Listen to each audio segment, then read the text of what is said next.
May bago tayong flash diffuser, mga brads. So basically mga brads, ito yung pinaka-setup natin. We're going to an event. So actually dalawang inisip ko mga brads, is either bubili ako muna ng soft box or a magnetic soft light gel diffuser. Kinaganda kasi sa gel light diffuser na yon mga brads is pwede siya sa outdoor saka sa indoor.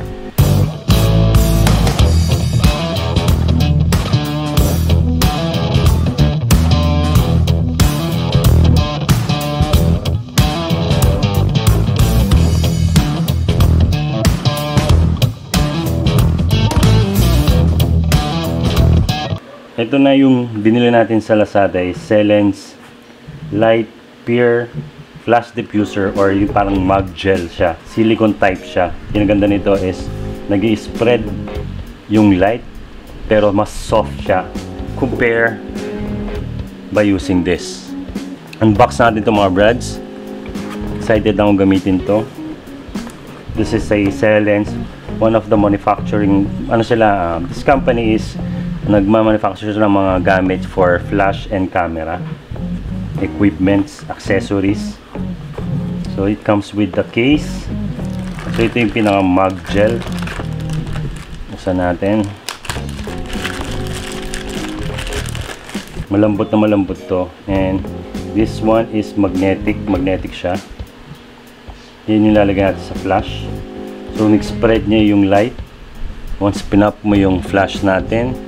And kinaganda nito is mas softer light compared dun sa setup natin. May kasama siyang parang filter lang to. This is filter for your creative light. Kung anong gusto mong kulay, kung anong produce na kulay sa flash, may red, may blue, may green. Kung gagawa ka ng mga creative output for your photography.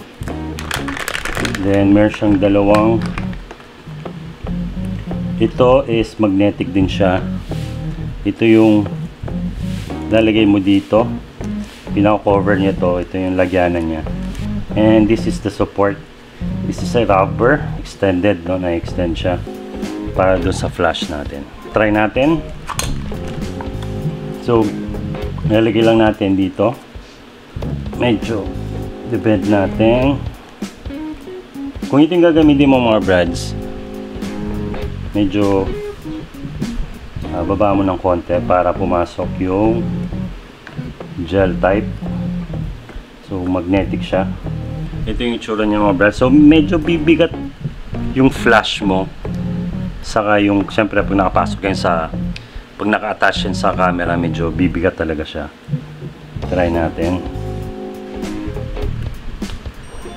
Kinaganda dito mga brads is magiging softer. Magiging soft talaga yung output ng flash mo. It's either you bounce it, and dahil may gel siya, mas yung spread flash mas malaki and mas soft yung spread niya.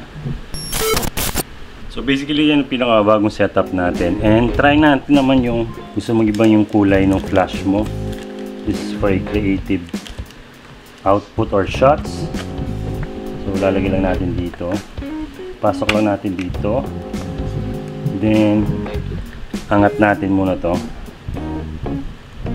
para magkasya siya, kasi didikit siya dito sa magnet. Kinaganda dito, magnetic siya, no? Kaya ang bilis. Yan. So you see this, try natin yung flash. Yun, makita nyo yung blue. Then papasok mo to for more softer light.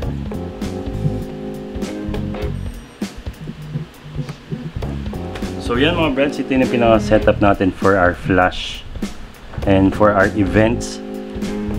Mas maganda to is magiging softer yung light natin, even we do a direct flash to sa subject natin. And maganda rin siya siyempre pag binounce mo, kasi mas malaki yung spread nung bibigay niyang flash.